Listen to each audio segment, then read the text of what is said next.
কোন কোন কমিউনিকেবল ডিজিজগুলো আসলে শীতকালে সবথেকে বেশি হয়? কমিউনিকেবল ডিজিজ সাধারণত হয় বসন্তকালে, যেমন জল বসন্ত, মিজল, সুপিং কাপ। শীতকালে যেগুলি হয় সে হচ্ছে সর্দি, কাশি, গলার মধ্যে ফ্যারিনজাইটিস হচ্ছে, ল্যারিনজাইটিস হচ্ছে, এগুলো সাইনোসাইটিস হচ্ছে, এগুলো হচ্ছে ছোঁয়াচে রোগ। আর একজনের যদি জ্বর হয় ঘরে, দেখা যাবে যে অনেকের জ্বরে আক্রান্ত হচ্ছে। একজনের সর্দি হচ্ছে, সে ছড়িয়ে বেড়াচ্ছে সর্দি। সুতরাং মানে মাস্ক পরতে হবে। বের হবেন, একটা মাস্ক আপনি পরে বেরোলেন, আপনার কী হবে, নাকটাও রক্ষা পাবে, বায়ু দূষণ থেকে রক্ষা পাচ্ছেন, ঠান্ডাটাও শীতকালে লাগছে না।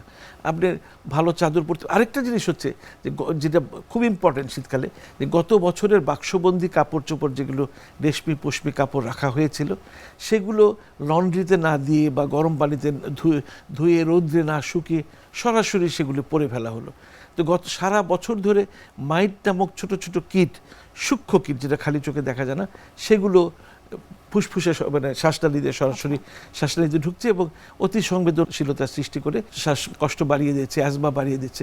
সুতরাং এগুলোকে আপনি যে এই শীত যখন পড়ে গেছে, কম্বল বলুন, লেপ বলুন, এগুলো রৌদ্রে ভালো করে দিন। সোয়েটার, যে রেশমি পশমি যেগুলো কাপড় আছে, সেগুলো ভালো করে গরম পানিতে ধুয়ে সেগুলো রৌদ্রে শুকিয়ে ভালো করে রৌদ্রে শুকিয়ে নিতে হবে, কিংবা লন্ড্রিতে দিতে হবে। লন্ড্রি দিয়ে ভালো করে যাতে একেবারে মাইট মুক্ত থাকে। আর মাইট মুক্ত থাকে, অনেকে দেখা যায় এই সময়টা তো কম্বল ব্যবহার করা হয়, কম্বলটাও লন্ড্রিতে দিন, ঘরে তো ধোয়া সম্ভব নয়। সেই কম্বল, গত বছরের ব্যবহৃত কম্বল বা লেপ, সেটা ব্যবহার করবেন না, কারণ সারা বছর এগুলিতে মাইট জমে।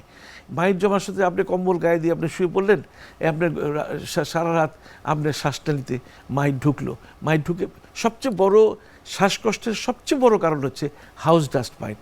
এই হাউস ডাস্ট মাইট এই শীতকালে যেহেতু একদম ছড়িয়ে বেড়াচ্ছে, এক্ষেত্রে নিশ্চয়ই অ্যাজমা রিলেটেড সমস্যা যাদের রয়েছে, সিওপিডি যাদের রয়েছে, তাদের বিশেষ সতর্কতা অবলম্বন বিশেষ সতর্কতা। সেই বিশেষ সতর্কতা আসলে কি কি হতে পারে? বিশেষ সতর্কতা হচ্ছে যে এক তো শীত থেকে, কুয়াশা থেকে নিজেকে বাঁচিয়ে রাখতে হবে। তারপরে যেহেতু যাদের অ্যাজমা আছে, যারা খুব বেশি অবেস, যাদের ডায়াবেটিস আছে, যারা খুব বেশি বয়স হয়েছে, তাদের ভ্যাকসিন নিয়ে নিতে হবে। ইনফ্লুয়েঞ্জা ভ্যাকসিন, ফ্লু শট, যেটা এক্ষুনি নিয়ে নিতে হবে। সেটা 1 বছর এটা কার্যকর থাকবে। আরেকটা আছে যে নিউমোনিয়ার ভ্যাকসিনটা তাদের অবশ্যই নিতে হবে। কিছু আছে আনকনজুগেটেড ভ্যাকসিন, 3 বছর আপনাকে প্রোটেকশন দিবে নিউমোনিয়া থেকে। আরেকটা আছে কনজুগেটেড ভ্যাকসিন, সেটা একটা নিলে সারা জীবন। ভ্যাকসিনের কথা বলছেন, নিউমোনিয়ার ভ্যাকসিন কি আসলে সবাই যে কোনো বয়সে নিতে পারবে? 2 বছরের উপর থেকে শুরু করে একেবারে একদম জীবনের শেষ প্রান্ত পর্যন্ত নেওয়া যাবে, যদি কিডনি ডিজিজ না থাকে।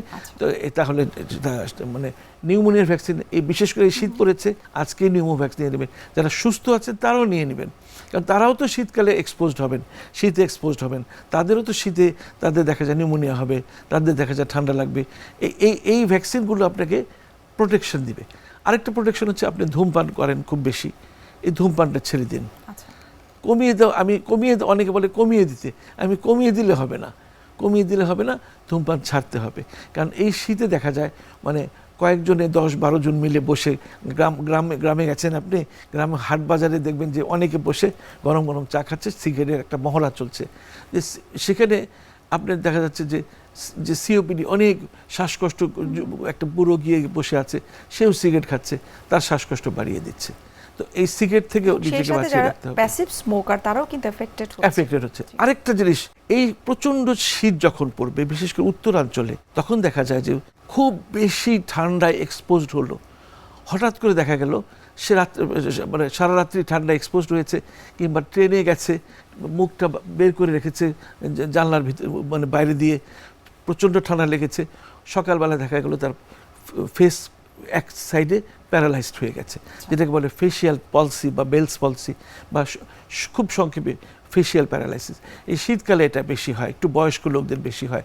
সুতরাং এইটার থেকেও বেঁচে থাকার জন্য, এই ফেশিয়াল পলসি থেকে বেঁচে থাকার জন্য কিন্তু এই শীতে, এই খুব বেশি যখন শীত পড়বে, তখন একদম ঘর থেকে বের যত কম হওয়া যায়, আর বের যদি হতে হয় খুব ভালো করে প্রোটেকশন দিয়ে, গলায় মাফলার দিয়ে, তারপরে ওই যে মাঙ্কি ক্যাপ আছে সেগুলো পরে, ভালো করে চাদর পরে, যেটাই আপনি রেশমি পশমি কাপড় পরবেন।